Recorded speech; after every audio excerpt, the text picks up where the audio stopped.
안녕하세요. 서정아의 지금고전 고등학교 한문입니다.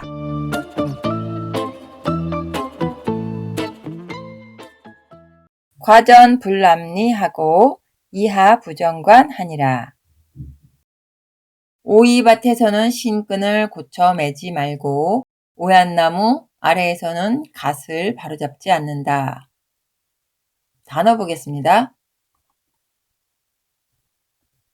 거두어 들일 납, 꿰매다라는 의미도 있습니다. 꿰맬 납자, 뭔가를 깁다 할 때 그렇게 쓰는 말이고요. 그 꿰매다라는 의미가 있기 때문에 가는실 멱자가 이렇게 포함이 되고 있습니다. 가는실 멱자, 실이란 얘기죠. 가는실 멱자가 두 개가 있으면 우리가 알고 있는 실사자가 되겠죠. 이렇게 안내자, 거두어 들이다라는 의미를 나타내기 위해 이 안내자를 쓴 겁니다. 내부 할 때 안내자. 자, 다음 신리자, 신발리, 밟을리.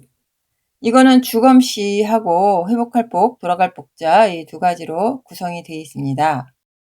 주검시자가 이 역시 죽은 시체라기보다는 어떤 사람이 앉아있는 그런 형태의 그 모습을 나타내기 위한 것이라고 볼 수 있습니다. 회복할 복자에도 보면 자축거리 척이 있죠. 자축거릴 척, 터벅터벅 쉼없이 걸을 척. 자, 그래서 뭔가를 좀 걸어가다, 우리가 다닐 행자에도 이 자축거릴 척이 들어있지 않습니까? 그래서 신발리, 밟을리에 이 자축거릴 척이 들어있습니다. 오얏나무리, 오얏리, 그리고 성씨리, 이시성의 대부분 이 이자를 쓰죠. 오얏이 자두라고 합니다. 나무 목자와 자식자자 이렇게 두 가지 글자로 이루어져 있습니다. 앞에서도 얘기했듯 아들 자자는 남자만 의미하는 게 아니고 여자, 딸도 이 안에 다 포함이 됩니다. 그래서 어린 자식들 할 때 쓰는 말인데 자두리 속에 이 자식 자자가 들어간 이유가 아마 씨앗이 우리가 자두를 먹다 보면 씨가 굉장히 크잖아요. 이 자식 자자가 씨앗도 의미해요. 그래서 아마 아들 자자를 이 글자 안에 배합을 시킨 듯합니다. 각관자 구성을 보면 맨 위에 덮을 명자가 있고 그 아래쪽 왼쪽에 우두머리원, 우두머리원이 머리원이에요. 우두머리 원자가 있고 그다음에 마디촌이 있어요. 그러니까 머리에 갓을 쓸 때 뭔가를 덮기 때문에 덮을 명자가 있고 또 요거는 우두머리원, 으뜸원이 원래 그 머리원에서 시작된 글자예요. 이것은 사람인자. 요렇게 생긴 사람인도 있죠. 붓으로. 그리고 이건 원래의 사람인. 그래서 요것도 사람인, 이것도 사람인, 이것도 사람인이에요. 거기에 두이자 모양이 올려져 있는 게 으뜸원 또는 이제 머리원 이런 글자가 형성이 된 거예요. 두이자는 숫자 2를 의미하는 건 아니고 어떤 좀 사람의 머리 윗부분을 강조하기 위해서 획이 더 들어간 겁니다. 네. 마디초자는 한마디 한마디 할 때 그 마디촌 보통 3cm, 2cm에서 3cm 정도의 그 길이가 마디촌 정도 된다고 해요. 이거는 길이를 재는 단위인데 왜 마디촌이 되냐면 마디촌의 옛날 모습을 보면 이렇게 생겼어요. 이렇게 오른손 자에 밑에 이렇게 점 하나. 이게 이제 지금은 마디촌은 이렇게 쓰죠. 네. 그래서 이거는 손 그림의 오른손에 그 오른손 그 손목 부분에 어느 지점을 나타내는 거기 때문에 뭔가를 재다 아주 그 촌 정도 되는 길이를 재다라는 젤촌자라는 의미도 있어요. 그래서 각관자에 마디촌이 들어간 거는 머리의 사이즈에 재야 되니까 갓을 쓸 수 있도록 그렇게 해서 갓관자에 마디촌자도 같이 포함이 됐습니다. 본문 보겠습니다. 과전 불남리하고 오이밭에서는 끈으로 여미다. 신발끈으로 여미다. 그러니까 오이밭에서 신발끈을 여민다는 거는 신발끈을 다시 매는 거죠. 고쳐 매지 않고 이하 부정관 하니라.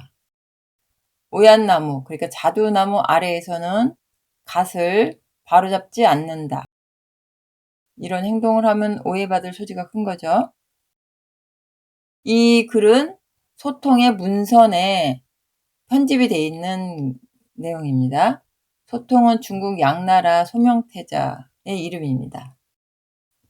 왕으로 즉위하기 전에 사망했기 때문에 소명태자라고만 알려진 겁니다.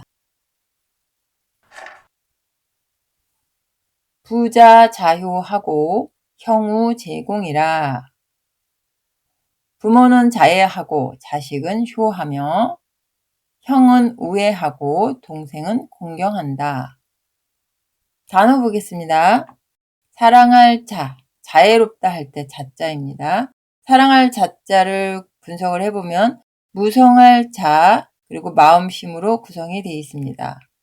마음이 굉장히 무성하다라는 상태가 아마 자애로운 상태가 되겠네요. 이 무성할 자로 구성된 무성할 자가 구성 요소로 들어간 것들 중에 보자면 뭐 부를 자, 자양분할 때 부를 자, 물수자가 포함되면 부를 자, 돌석자가 들어가면 자석 자자가 되겠습니다. 효도효. 이 효도효는 맞자식 효자라고도 됩니다. 맞자식이라는 의미도 있습니다. 제가 여러 편의 논문으로 연구를 해서 논문을 쓴 게 있는데요. 이 효도 효자는 어떤 계승자 효자라고도 볼 수 있습니다. 유교에서의 어떤 정통 의례를 할 때, 제례도 그런 의례에 포함되잖아요. 그래서 효자라는 표현을 쓸 수 있으려면 그가 모든 자식이 다 효자라고 자타 이렇게 쓸 수 있는 게 아니고 계승자, 맞자식이 되게 계승을 하니까 그 계승자가 보통 효자라고 자칭 타칭이 가능한 글자입니다. 그걸 참고로 알아두기 바랍니다. 효도효, 맞자식 효자에는 늙을로자 윗부분에 들어가는 글자가 있습니다. 뭐 늙을로, 뭐 생각할 고, 굉장히 그 지혜롭게 생각할 고죠. 이거는 그런 글자에 포함된 글자랑 아들자가 있습니다. 일종의 후계자라는 의미로 받아들이면 되겠습니다. 즉 효도 정신은 후계자다운 정신을 말하는 거예요. 후계자로서 어떻게 가야 할 길, 어떤 그 부모나 선조를 후계했다면 그 훌륭한 선조의 어떤 그분들이 걸어왔던 길이 있을 거 아니에요? 뭐 크게 따지면 왕이라고 한다면 왕이 그 선왕께서 해오던 업적을 잘 기려서 자기도 잘 계승해 나간다. 뭐 이런 의미가 되겠죠. 버두자. 이거는 뜻을 같이 할 우자입니다. 버두자를 보면 지금 또자 이게 오른손 우자가 두 개나 들어있어요. 지금 형태는 지금 뭐 열십자 모양처럼 돼 있지만 이게 사실은 옛날로 갈수록 이런 형태로 변해요. 그리고 밑에 또자는 그대로 이렇게 있어요. 여기도 역시 또자는 원래 오른손 우니까 이렇게 옛날 글로 가면서 이렇게 오른손 모양의 두 글자가 위아래로 겹쳐 있는 모습이 돼요. 그래서 이거는 똑같은 오른손을 서로 오른손을 상징하는 거는 이제 사람들이 손을 같이 합친다는 거니까 뜻을 함께하다 이런 의미가 되겠습니다. 공손할 공. 공손할 공, 또 몸가짐과 언행을 상갈 공 이런 의미가 있겠네요. 그 윗부분 글자와 아랫부분 글자, 특히 아랫부분 글자는 마음심처럼 안 보이는데 지금 이렇게 돼 있잖아요. 마음심자는 보통 이렇게 쓰지만 이런 모양의 마음심도 있어요. 그래서 마음심자가 부수가 되겠고요. 윗부분에 함께 공자가 있잖아요. 이 함께 공자가 이제 성부가 되겠습니다. 역시 의미도 포함이 될 거예요. 아마 이게 함께 공자의 옛날 모습을 보면 이런 형태예요. 이렇게 두 손, 왼손 오른손 모양이 이런 형태로 지금 이런 형태로 변한 겁니다. 그래서 이건 함께하다. 여러 사람이 손을 함께하다라는 의미가 됩니다.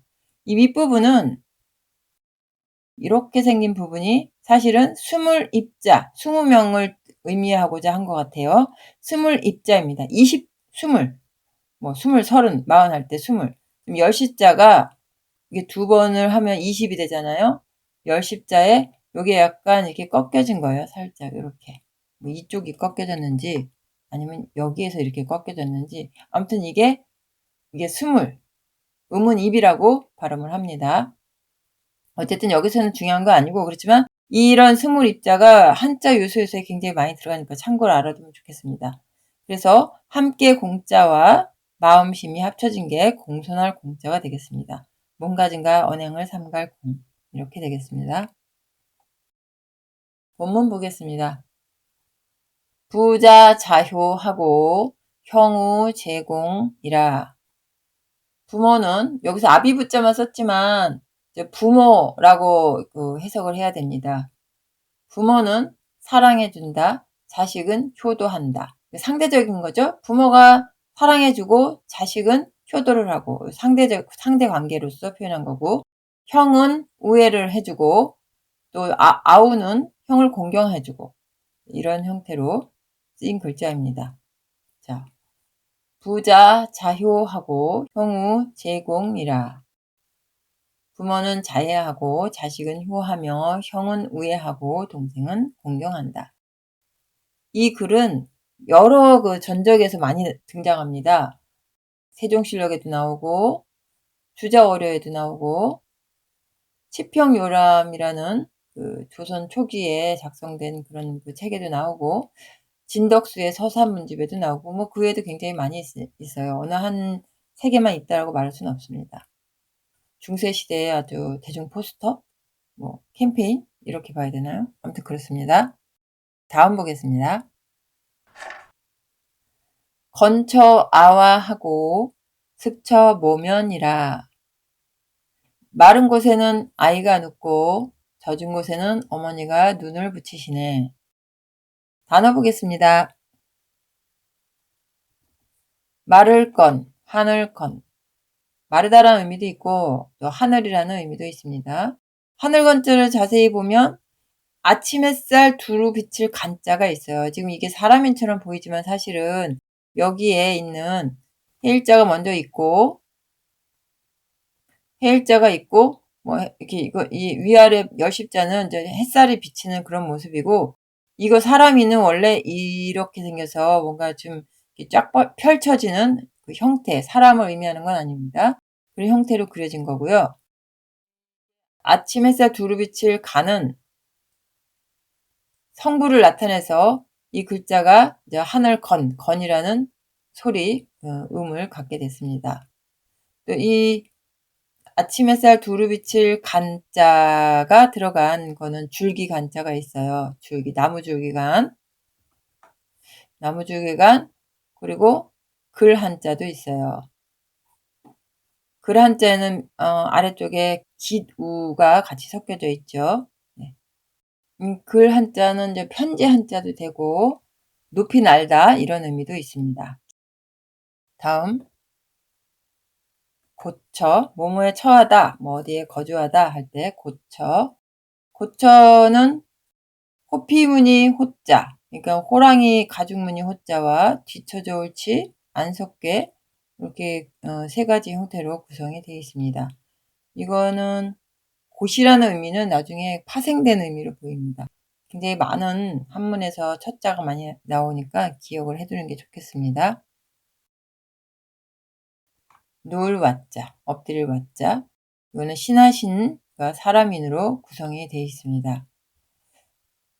신하신자는 종속되다라는 의미가 있습니다. 우리가 왜 조선시대에는 신하 그러면 굉장히 좀 출세한 사람들한테 쓰이는 건데 이 한문이 처음 형성되었을 당시에 이 신자, 신하신자가 나타내는 거는 일종의 노예였어요. 지식인 노예. 백성민하고 형태가 비슷하고 음도 비슷하죠? 신, 민. 그렇죠? 이게 이제 민은 진짜 일반적으로 그냥 완전한 노예고 이 신은 군주 옆에서 시중을 두는 그런 뭐 노예라고 표현해도 되는지 모르겠지만 고대에는 그랬습니다. 옛날에는.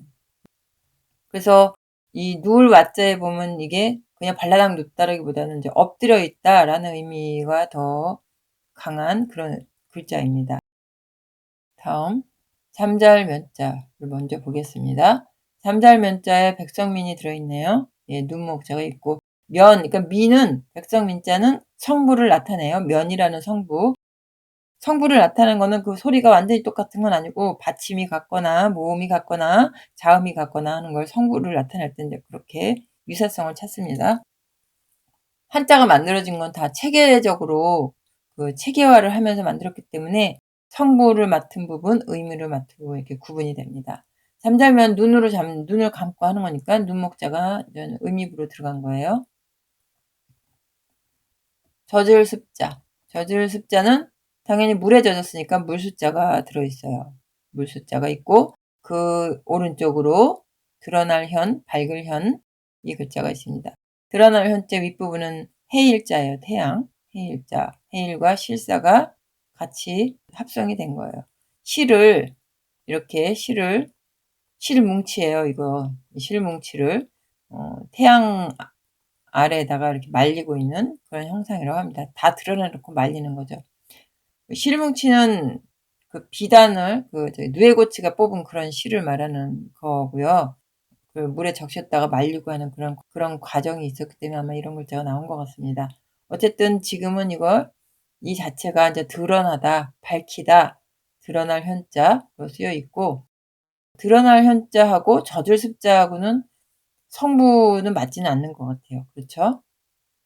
그냥 이 부분은 물수가 가장 크게 의미부로만 좀 이해를 하고 그렇게 하면 되겠습니다. 본문 보겠습니다. 건처 아와하고 습처 무면이라.